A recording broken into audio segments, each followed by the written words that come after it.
Bonjour, bienvenue pour ce nouvel épisode des Cartes en mouvement en partenariat avec le journal Le Monde. Aujourd'hui, nous découvrirons les enjeux liés au changement climatique concernant l'avenir de la métropole de Nantes. L'expression changement climatique désigne les variations à long terme de la température et des modèles météorologiques.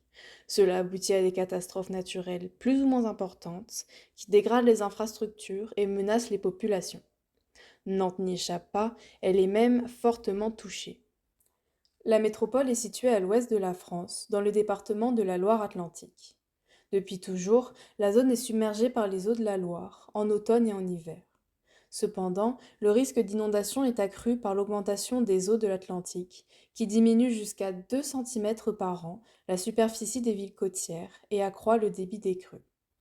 De plus, le changement climatique provoque de fortes pluies que les sols desséchés ne peuvent absorber à cause d'étés de plus en plus secs, avec des épisodes caniculaires à plus de 40 degrés Celsius. En 2022, Nantes a frôlé la coupure d'eau potable à cause d'un bouchon vaseux situé devant le point de captage que le faible débit de la Loire ne parvient plus à surmonter en période de sécheresse. En 2019 déjà, l'usine avait dû cesser sa production pendant plusieurs heures. Pour limiter ces phénomènes destructeurs et dangereux, la ville de Nantes se mobilise. La métropole a créé en 2003 la SAMOA, Société d'aménagement de la métropole ouest-Atlantique, qui définit la stratégie globale d'aménagement de la ville.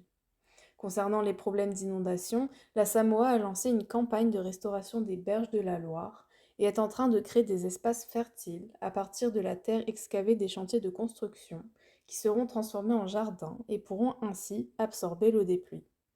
En réponse à l'épisode de 2022, Nantes mobilise 800 millions d'euros sur les 15 années à venir pour sécuriser son eau, en améliorant notamment le traitement des eaux usées. Ensuite, pour atténuer les canicules, la ville tend à réduire ses émissions de carbone. Un des plus gros projets est l'aménagement du quartier République, situé au cœur de la ville, destiné à atteindre la neutralité carbone. Pour cela, l'usage de la voiture sera limité en faveur des vélos, 4000 arbres seront plantés pour créer des îlots de fraîcheur, et des panneaux solaires seront installés sur les toits des bâtiments pour produire 20% de l'énergie nécessaire au quartier. Pour l'ensemble de la commune, l'application du plan climat-air et énergie territoriale a réduit de 39% l'émission de gaz à effet de serre par habitant. Enfin, dans le domaine du bâtiment, des rénovations énergétiques sont organisées, ainsi que l'utilisation de matériaux spécifiques et réemployables. Le conseil municipal nantais est donc déjà très investi dans la prévention des dégâts liés au changement climatique.